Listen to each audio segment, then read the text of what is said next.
Moi, je commencerai d'abord vraiment à condamner cette proposition ou cette décision que la CEDEAO a prise sur le Mali. Parce qu'en réalité, si nous devons voir un peu, le but de toute association ou de regroupement, c'est de pouvoir s'entraider et puis se donner la main, se protéger, parce qu'on a vu aujourd'hui que les grandes puissances sont tous des types de fédérations ou d'associations. Donc, on s'associe pour avoir de la force. La CEDEAO a un accord avec le Mali. La CEDEAO aussi a élaboré un statut et règlement. Toute bonne organisation, toute organisation normale, digne de ce nom, doit se référer au statut et règlement de son organisation. Je pense que cette sanction est illégitime parce que vu l'actuel événement qui se passe au Mali, donc nous sommes prêts à défendre notre pays, quelles que soient les éventualités.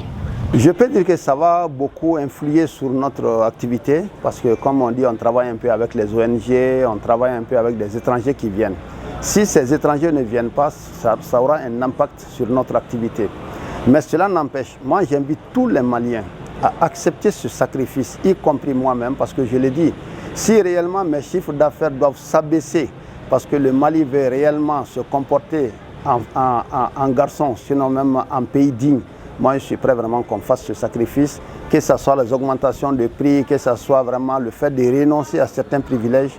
J'invite tous les Maliens à accepter cela pour que désormais les jours meilleurs puissent venir, même si ce n'est pas pour nous, pour la génération future, sinon même nos enfants. Quand on a fait le mois de l'indépendance de 1960, quand Moro Keïta réclamait l'indépendance du Mali, les gens pensaient que quand Moro Keïta va se retourner le dos vers la France, c'est fini pour le Mali. Mais tout le monde a vu des preuves. Pendant 8 ans, il a réalisé combien de sociétés au Mali? Il a réalisé combien d'entreprises au Mali? Combien des écoles au Mali? Et pourtant, le Mali était tenu debout. Ce jour-là, c'était plus difficile que ça. Seul le travail honore l'homme. Les potentialités du Mali sont énormes. Nous sommes enseignants, nous l'avons étudié. C'est ce que nous enseignons également aux enfants. Le sous-sol malien est riche, selon les recherches passées.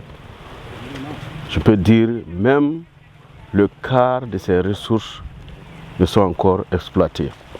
Sinon, si ça se fait dans la transparence, nous pourrons supporter. Mais quelle que soit la richesse que le pays a, nous avons besoin de nos voisins. Comme on le dit en Bambara, le Mali a besoin des autres membres des pays de la CEDEAO, comme les autres pays de la CEDEAO aussi ont besoin du Mali. Que la CEDEAO lutte pour la cause africaine. C'est pour cela que les pays africains l'adhèrent. Et qu'il n'y ait pas une mainmise étrangère comme c'est flagrant, parce que tout le monde le sait. Aujourd'hui, il y a une mainmise occidentale, sinon même française, sur cette CEDEAO. Vraiment, j'aimerais appeler quand même tous les pays africains à un éveil de conscience. Que nous soyons nous-mêmes. Comme je dis, si nous voyons un peu avec ce qui se passe, la France aujourd'hui a toute la communauté européenne derrière lui. Et maintenant, qu'est-ce qui se passe? Quand il dit que c'est vert, tout le monde est d'accord. Mais chez nous ici, on a de ces pays qui cherchent quand même à traîner d'autres pays dans la boue au profit de cette France-là. Vraiment, c'est déplorable. Moi, je préfère vraiment me limiter à ce niveau en appelant tous les Africains à un éveil de conscience, qu'il y ait une CEDEAO, mais une CEDEAO des peuples et non une CEDEAO vraiment des chefs d'État.